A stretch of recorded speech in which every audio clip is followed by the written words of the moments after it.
So that's the nuclear waste problem. I think we should distribute it around the house, around the country. Let people heat their houses with it.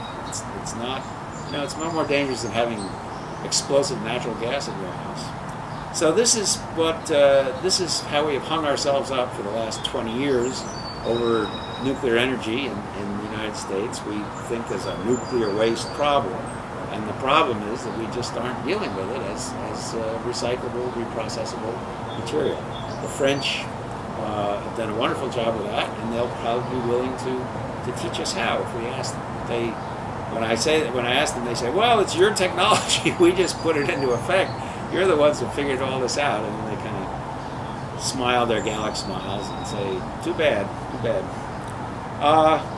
So that's terrestrial nuclear energy. That's where I think it is the solution to our energy problems. We've got energy problems now. We're going to have bigger energy problems in the very near future. We're running up against, personally think we're running up against the limits of world oil production. People in the newspapers are saying, in 5 years people could be going to war over this stuff. It's not a pretty picture. We've got global warming to worry about. There are two churches in the United States. There's the Church of Global Warming and there's the Church of Nuclear Power, and they don't communicate. The reason I know this is because one of the first things I did with my book was I visited the National Renewable Energy Laboratory in Golden, Colorado, and I talked with a man named Larry Kazmersky there. He's the leading authority in the country on photovoltaics, turning sunlight into electricity. And I got to speak to him about 5 minutes before Tom Friedman showed up for his Discovery Channel special and had the same interview. And of course Tom Friedman got him to say, "Oh yes, we should have the government supporting solar energy, and it's just like Germany, just like Japan and so forth."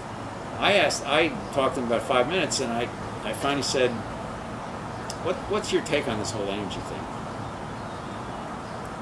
And he says, "You're not going to believe this, but I'll tell you anyway, because I think we've got to have solar and nuclear. The nuclear provides us with our base load. Nuclear plants run now a year and a half without closing down. They just purr along. Nobody even notices. Then when you've had these peaks, because the problem with electrical generation is people use more in the day, so you have to peak up. We use solar for that because the sun shines during the day. The hottest days of the year is when we use the most electricity. It's also the time when we have the most solar energy. So they complement each other perfectly, solar and nuclear. I sat there and I said, "Wow, that's what my book is going to be about." The problem is, all the publishers say, "Well, we're not going to publish a book about solar and nuclear. We like the global warming part, we like the solar, but we don't have the nuclear." Or the other ones will say, "Well, we don't want to publish something about global warming, but we'll do the nuclear part. You have to split your baby in half in order to get the book published." But he says, "I've been trying for the last 5 years in the Department of Energy to get the nuclear and the solar people to talk to each other, to acknowledge each other's presence."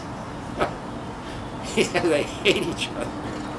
They won't talk to each other. They won't even acknowledge each other. If you're for solar, they're for solar. You hate nuclear. If you're nuclear, you hate solar. And he said that the head of the laboratory there, Dan Arvizu, feels exactly the same way.